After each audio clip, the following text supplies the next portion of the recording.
Olá, olá, muito bom dia para você, telespectador da Band. No ar mais um Boca do Trombone. Aqui você encontra todos os domingos a sua dose semanal de informação sobre serviço público, aposentadoria, direitos do trabalhador, dentre outros assuntos. Hoje, para prestar a nossa tradicional consultoria no campo previdenciário, temos o doutor Luiz Gustavo Ramos, em nome de CRJ Advogados.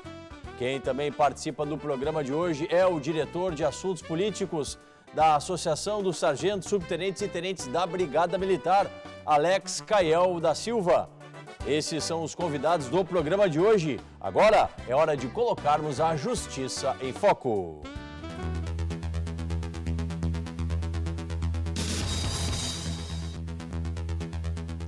Para ajuizar a ação de restabelecimento de auxílio-doença, descontinuado por causa de alta programada, não é necessário que o segurado formule pedido de prorrogação na esfera administrativa. Esse foi o entendimento firmado pelo colegiado da Turma Nacional de Uniformização dos Juizados Especiais Federais.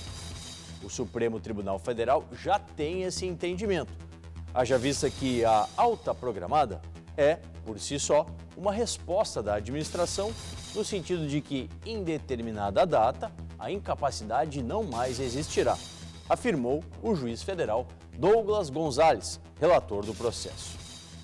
A requerente da ação, portadora de câncer de mama, depois de passar por perícia do INSS, teve o seu pedido de auxílio-doença concedido até 20 de outubro de 2012.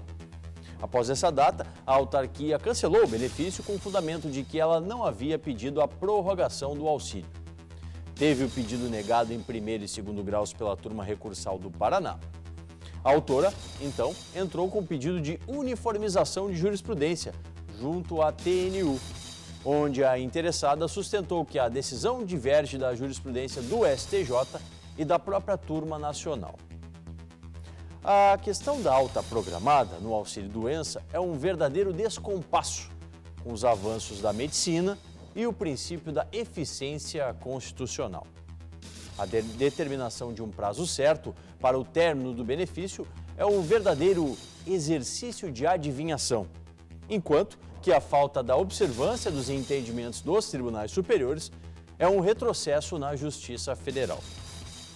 Que o decisório da TNU seja replicado sempre na Justiça Federal.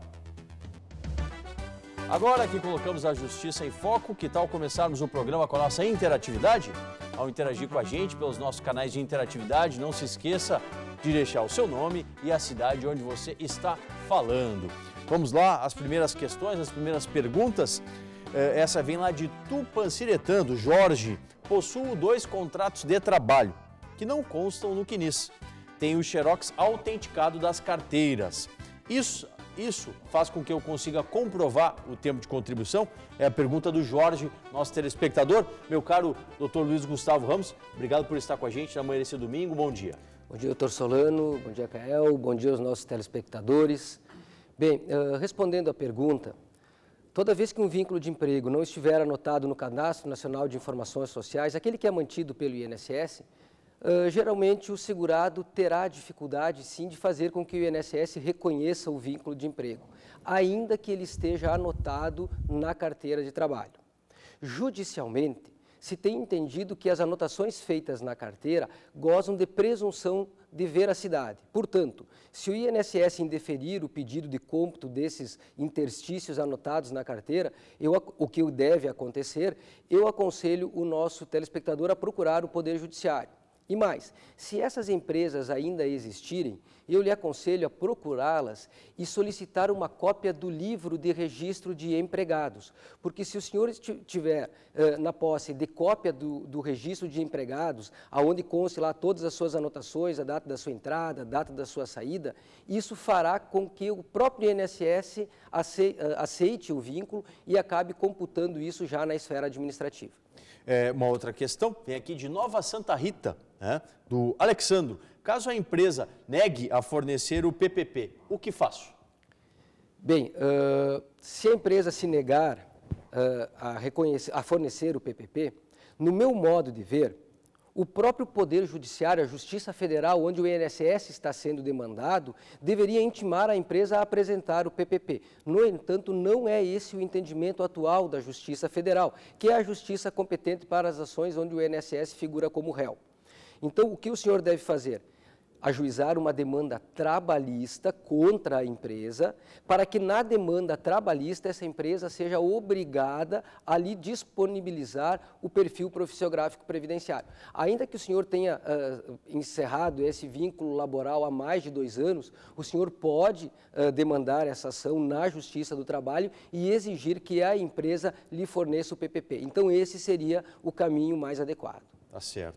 Mais uma aqui vem da Eliane, né? Tenho 56 de idade e 33 de contribuição. Me aposento de maneira integral? Sem sombra de dúvidas, a nossa telespectadora já atinge mais de 85 pontos e pela legislação atual pode sim ter uma aposentadoria que será fixada em 100% da média das contribuições. Agora é importante a gente sempre frisar o seguinte: a aposentadoria integral da lei, essa que a lei estabelece como integral, não é necessariamente uma aposentadoria igual ao valor sobre o qual o trabalhador contribui no momento da aposentadoria. A média das contribuições é feita com base em todas as contribuições vertidas desde julho de 94 para cá. Então, a senhora, como já atinge 85 pontos, se aposentará com 100% da média dessas contribuições. Tá certo. Obrigado, doutor Luiz, que segue com a gente na manhã desse domingo, prestando a consultoria para você, nosso telespectador.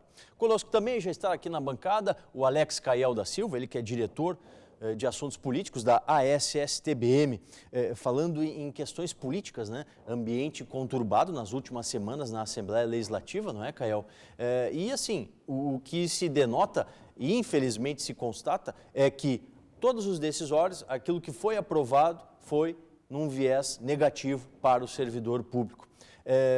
Como tratar daqui para frente essas novas regras no que toca à Previdência, no que toca até o próprio aumento de impostos, que aí não atinge só os servidores, né? Atinge a sociedade como um todo. Mas, enfim, essas questões que a Assembleia Legislativa acabou decidindo negativamente contra os servidores. Obrigado por estar com a gente, um bom dia. Bom dia, Solano, bom dia, doutor Luiz, bom dia aos nossos telespectadores. Pois é, Solano, como tu colocou bem na tua questão, a principal decisão, né, que atinge o conjunto da sociedade gaúcha, que é a questão dos tributos, do aumento dos impostos. E o que mais me chamou a atenção é que nós vivemos um sistema representativo, né, e o que é um sistema representativo? Que nós elegemos os deputados para os deputados representar a vontade, né, do conjunto das pessoas enquanto parlamentar, enquanto seu mandato parlamentar. E nós vimos, né, na semana passada que nós tivemos um percentual muito grande com entrevistas, com pesquisas realizadas no Rio Grande do Sul, onde mais de 90% das pessoas disseram que eram contra o aumento dos impostos e o governo teve a maioria na Assembleia Legislativa para aprovar o aumento dos impostos. Quer dizer que aqueles parlamentares que estão na Assembleia Legislativa, a maioria dos parlamentares, né, 27 parlamentares que votaram a favor do aumento de impostos, eles estão indo lá contrários àquilo que os seus eleitores disseram para fazer, né? Que os eleitores disseram muito claro, olha, nós não queremos aumento de impostos, e os parlamentares foram lá e aumentaram os impostos.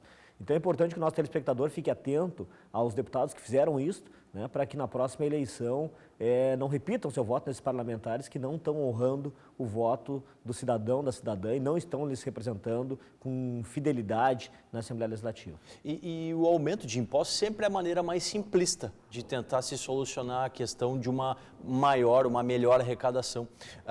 Durante as últimas semanas também, o Estado ingressou com a demanda judicial perante o Supremo Tribunal Federal, questionando a questão do empréstimo, né, do empréstimo que a União fez para o Estado do Rio Grande do Sul. 9 meses se passaram, somente agora ingressaram com essa ação e, contrariando o discurso do então candidato José Ivo Sartori, houve o aumento de imposto. Como que a gente pode classificar a conduta do governo estadual? Porque deixa de fazer aquilo que seria mais recomendado, mais efetivo, e faz aquilo que diz que não faria. Esse é um ponto importante e, junto com isso, né, vou aproveitar aqui para dizer ao nosso telespectador que nós, desde janeiro, temos dito ao governo que tem que fortalecer a fiscalização da Fazenda para cobrar as pessoas que devem deste Estado, as grandes empresas que devem deste Estado, sonegadores que sonegam os impostos. Esses sim sonegam, né, porque nós contribuintes não temos como sonegar, né, o imposto ele é descontado ou diretamente na fonte ou diretamente no cupom fiscal quando nós temos uma compra no supermercado, por menor que ela seja. Então, as grandes empresas que sonegam e também a questão das isenções fiscais, porque as isenções fiscais, para se ter uma compreensão clara disto, ela é por lei, né, ela é estabelecida a isenção para determinadas empresas, né, e tem uma contrapartida que essas empresas têm que entregar para o Estado.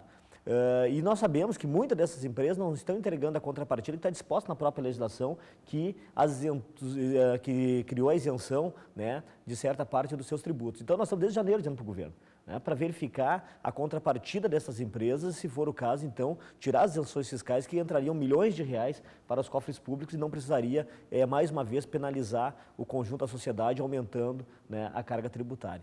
Com questão à dívida que tu colocaste, é importante também salientar que esta dívida que o Estado tem e que tem que pagar todo mês com a União, ela foi renegociada em 1997, quando era então o governador Antônio Brito e o líder do PMDB na Assembleia Legislativa era o atual governador José Ivo Sartori, né, que deu lá então na Assembleia Legislativa o aval para que o então governador Antônio Brito, também no PMDB, contraísse, né, renegociasse essa dívida em termos negativos, perniciosos para o Estado do Rio Grande do Sul. O que a gente não pode é esquecer isso. Então, essa dívida ela tem uma origem e esta origem foi a má negociação feita. Porque se nós, em 97, fizéssemos lá o cálculo, que nós temos esse cálculo, a semana ainda participamos de uma atividade dessa natureza, nós vamos ver que essa dívida do Rio Grande do Sul com a União, ela sequer existe. Né? Ela sequer existe, que a União ela é devedora do Estado de mais ou menos 5 bilhões de reais se fosse aplicada as regras efetivas quando dessa negociação. Falando 5 bilhões... Para o nosso telespectador ter noção, a gente está falando aí mais de 5 meses de pagamento integral da folha dos servidores do Estado aqui do Rio Grande do Sul. Daqui a pouquinho eu quero saber mais opiniões do Alex Caiel da Silva sobre esse cenário, né? Bom, e na última quarta-feira, me lembra a produção aqui, na última quarta-feira foi depositado em dia o salário dos servidores, pelo menos um mês, né? Desses últimos aí que tem sido tão difícil, né? Vai ser difícil, conforme diz o governador Sartori, manter o pagamento integral dos próximos meses. Daqui a pouquinho a gente repercute um pouquinho mais com o Alex Caiel da Silva. Doutor Luiz, lá de São Jerônimo, a Ana, minha mãe tem 54 anos e nunca contribuiu. Está cega de um olho por glaucoma. A aposentadoria foi negada. Ela pode se aposentar por idade? A Ana nunca contribuiu, doutor. Aí pode pedir benefício? Pois é, Solano. Não existe aposentadoria sem contribuição. Quem nunca contribuiu para o INSS não poderá obter nem aposentadoria por tempo de serviço e nem aposentadoria por idade, nem aposentadoria por invalidez ou auxílio-doença. Esses são benefícios que exigem uma contrapartida do segurado, exigem a contribuição. Se essa senhora nunca contribuiu para o INSS e for considerada como uma pessoa de baixa renda, ela pode ter direito ao benefício assistencial. Esse benefício assistencial também será pago no valor de um salário mínimo por mês, mas aí há algumas restrições. Por exemplo, esse benefício ele não pode ser recebido conjuntamente com pensão por morte. Portanto, se essa senhora, não obstante estar doente, receber uma pensão por morte deixada, por exemplo, pelo seu falecido esposo, ela não poderá receber ao mesmo tempo o benefício assistencial. No entanto, se ela não receber nenhum benefício da Previdência Social e estiver incapacitada para o trabalho de forma prolongada, uma incapacidade prolongada, ela pode sim solicitar a concessão de um benefício assistencial. Esse benefício é devido a todo cidadão de baixa renda. O que é baixa renda? Aquela família cuja renda por pessoa é inferior a 1/4 do salário mínimo. Agora nós temos algumas decisões judiciais que mandam retirar do cálculo dessa renda per capita as despesas ordinárias, como medicamentos, luz, enfim, alimentação. Então, nesse caso, é necessário avaliar a situação particular e aí, então, poder dar uma resposta mais ajustada. Então, eu aconselho que a senhora procure um advogado de sua confiança para verificar a situação concreta, né? Muito bom. Doutor Luiz, antes do intervalo comercial, uma última aqui, rapidamente, a gente responde para o Augusto. Sou deficiente visual, tenho laudo afirmando que preciso de acompanhante. Tenho direito aos 25% da chamada grande invalidez? Sim, Se o senhor estiver aposentado por invalidez junto ao INSS, o senhor tem direito a esse acréscimo de 25%, desde que comprove que necessita do acompanhamento de uma terceira pessoa. Hoje, judicialmente, o atual entendimento é que esse acréscimo de 25% pode ser estendido também para quem for aposentado por idade. Não é o teu caso, obviamente, mas se tu estiveres, então, aposentado por invalidez e demonstrar isso, tu pode ter esse acréscimo de 25% no valor do benefício que já estás recebendo. Tá certo, muito obrigado, doutor Luiz. Logo mais, depois desse breve intervalo, temos mais questões respondidas aqui pela nossa consultoria e vamos conversar ainda mais com Alex Cael da Silva, diretor da SSTBM, presente aqui no Boca no Trombone. Boca no 26, muito mais interatividade para você.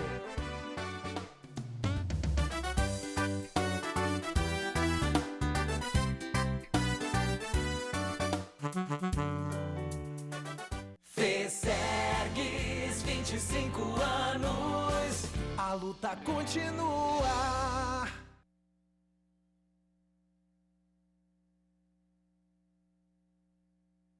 Fesergues, 25 anos, a luta continua.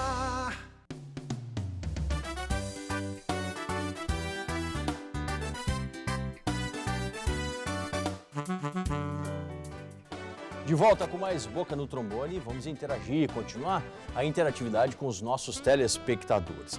O Antônio, lá de Sapiranga, sofri acidente de trajeto ao trabalho, tive traumatismo craniano, ficando com várias sequelas. Fiz uma perícia judicial e o médico do trabalho deu 100% de incapacidade. A pergunta do Antônio, tenho direito a me aposentar? É possível esse pedido aí do nosso telespectador, doutor Luiz? Eu vou aproveitar essa pergunta, doutor Solano, para adentrar em duas questões. Uma da aposentadoria por invalidez e a outra, eu quero falar um pouquinho sobre o pecúlio. Bem, se a perícia do INSS constatou que o senhor está total e definitivamente para o desempenho de qualquer atividade, o senhor, obviamente, fará jus à concessão de uma aposentadoria por invalidez. Agora, existem situações em que o segurado é vítima de um acidente, de trabalho ou não.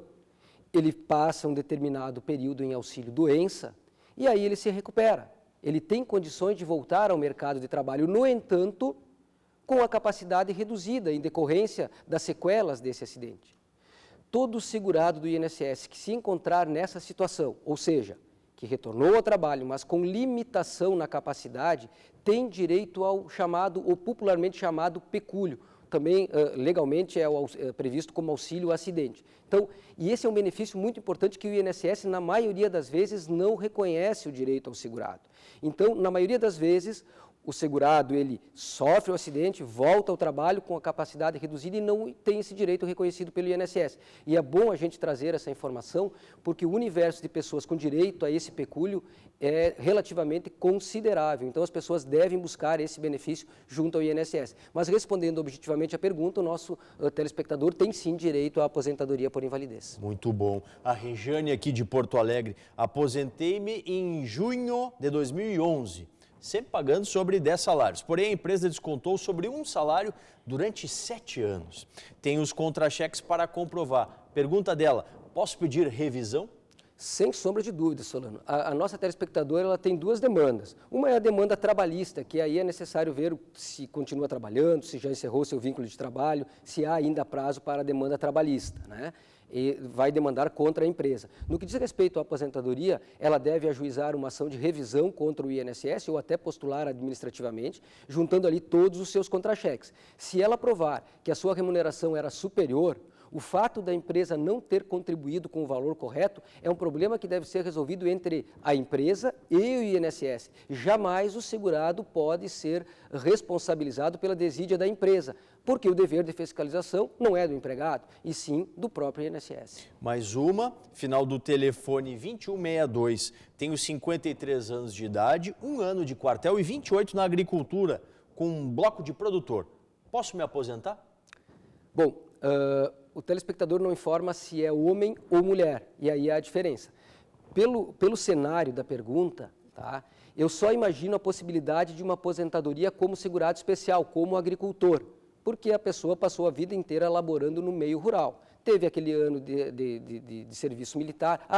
Tendo serviço militar, obviamente, né? Então há que se falar em segurado homem. Então esse segurado, ele terá que atingir 60 anos de idade e lá aos 60 anos de idade terá então direito à aposentadoria como agricultor. Essa é a única possibilidade. Perfeito. Obrigado, doutor Luiz Gustavo. Segue com a gente aqui na manhã desse domingo. Bom, falávamos no bloco anterior, Alex, sobre a questão do parcelamento de salários, que na verdade durante esse mês, né, que estamos entrando agora já em outubro, mas durante o mês de setembro, não aconteceu, né? Vamos até ilustrar aí com um material que a nossa produção coloca, o Twitter do nosso governador José Ivo Sartori, né? Ele falando sobre a gravidade financeira que deve aumentar nos próximos meses. O mês de setembro foi pago em dia, os próximos está aí, né? A gravidade financeira permanece. Como é que a gente pode orientar aos servidores públicos, Alex? Cautela e as associações, o que farão para o contato junto ao governo do Estado? Bom, nós, enquanto entidade, nós continuamos sempre atentos, continuamos na luta. Tem várias questões ainda na pauta da Assembleia Legislativa, tem a PEC 244, enfim, mais um conjunto o próprio PL C206, tem uma série de medidas que estão aí na Assembleia Legislativa, que todos eles são perniciosos ao conjunto dos servidores do Estado. E se são aos servidores, são a sociedade, porque quem presta o serviço para a sociedade, ele é o servidor, né? O Estado é um prestador de serviço, então acaba sendo penalizado o conjunto das pessoas. A questão do pagamento em dia, né, ela não deve ser festejada, porque o pagamento em dia ele é uma obrigação constitucional, inclusive, né? Lá na Constituição ela prevê que até o último dia do mês o governo deve depositar o salário, né, o vencimento dos seus servidores. Então isso não deve ser festejado, o governo ele deve cumprir com a sua obrigação. Nos meses anteriores, quando houve parcelamento de salário, o governo ele fez uma opção muito clara, porque ele disse que não poderia deixar de fazer o repasse para a Assembleia Legislativa, cujos salários dos deputados e dos servidores foram pagos sempre em dia, e são salários muito mais altos do que o Poder Executivo, para o Poder Judiciário da mesma forma, né? O salário dos juízes e dos demais entes do Poder Judiciário foram pagos também em dia, que também são bem superiores do Poder Executivo, e o governo disse que tinha que repassar o dinheiro que a Constituição determinava. Mas, da mesma forma, a Constituição determina que o salário do servidor executivo deve ser pago em dia. Então, houve 2 pesos e 2 medidas, né? Para aqueles que já têm mais, um peso da benesse, como é de costume nesse Estado e nesse país, e para os que têm menos, né, o peso, né, deixa para depois que a gente dá um jeito. Esperamos que o governo ele efetivamente enfrente a crise, mas enfrente a crise com seriedade, né? E com seriedade revendo, que nós já falamos, a questão da sonegação fiscal, com seriedade revendo a questão das isenções fiscais, né? Com seriedade enfrentando a dívida com a União, que nós todos sabemos que já não existe, né? E que o governo ele deixa para depois.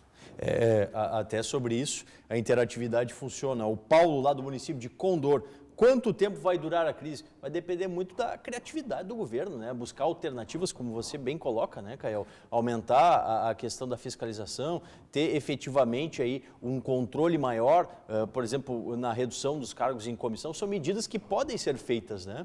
E eu queria repercutir com você também a polêmica dos últimos dias do secretário de Segurança, né? O secretário de Segurança dizendo que não há necessidade da Força Nacional de Segurança acessar o Estado, que está tudo sob controle, e a gente não vê isso. Olha, mais um telespectador aqui, o Alisson, lá de Taquara, tem que colocar mais policiamento na rua. Isso aqui é verdade. A gente não vê um efetivo da Brigada Militar com uma quantidade adequada, né? Até uma notícia aí que a gente coloca do Jornal da Capital, né? A Secretaria de Segurança Pública nega a Força Nacional e diz que a população pode agir em casos de violência. E aí, Kael, como que a gente trata esse tema polêmico? 2 pontos, até interagindo com os nossos telespectadores. Primeiro, que a própria Constituição Federal, ela estabelece, quando tem o PPA, que é o Plano Plurianual, ela estabelece que o governo ele deve agir, né, sob o prisma do planejamento estratégico. E o significado do planejamento estratégico é muito simples. Planejamento, né, é criar um conjunto de ideias, de pensamentos para agir no futuro, e estratégico, com criatividade e com inovação. Então, quando a gente elege um governo, a gente elege um governo para que ele seja criativo, para que ele seja inovador e para que ele possa efetivamente entregar à população o que ela precisa. O que nós estamos vendo do atual governo é que não há nem planejamento e nem estratégia, né? Simplesmente aumentam os impostos e deixam que as coisas vão acontecendo, e aí chegamos no ponto que tu mencionas, a questão da segurança pública. Por que o caos se instala na segurança pública? Por que precisa ter mais policiamento na rua? Bom, porque o Estado ele deixa de agir em várias frentes. Né? Deixa de agir em várias frentes. Quando há uma sonegação fiscal, quando não tem dinheiro, deixa-se se investir em áreas essenciais para o conjunto da sociedade, e isto é, sim, gerador de violência, gerador de criminalidade. Quando não se tem dinheiro, né, o que acontece? Acaba perdendo o corpo efetivo. Hoje a Brigada Militar, a gente já tem aqui no programa várias vezes dito isto, né, que ela está operando com menos da metade do efetivo que deveria ter em 1990. Ou seja, se nós atualizássemos a necessidade de efetivo para do ano de 2015, nós vamos dizer que a Brigada esteja trabalhando talvez com 30%, com 1/3, talvez, da necessidade de efetivo. Sem falar um servidor que recebe salário parcelado, um servidor que recebe pior salário de todas as polícias do Brasil, que não tem investimento nenhum, né, dentro da área de segurança pública. O que o governador espera, né, e o que a sociedade pode esperar de uma segurança pública que é tratada deste jeito pelo atual governo do Estado? Com desleixo, né? Completo. Desleixo e falta de organização. Obrigado, Alex Cael da Silva, em nome da ASSTBM. Mais questões? Final do telefone 1981. Infelizmente não se identifica. Sempre coloca o nome e a cidade onde você fala. Perdi 3 dedos, tive 2 AVCs. Recebo algum auxílio e quanto tempo demora a partir do requerimento, doutor Luiz? Bem, aí depende se o nosso telespectador ele é ou não contribuinte do INSS.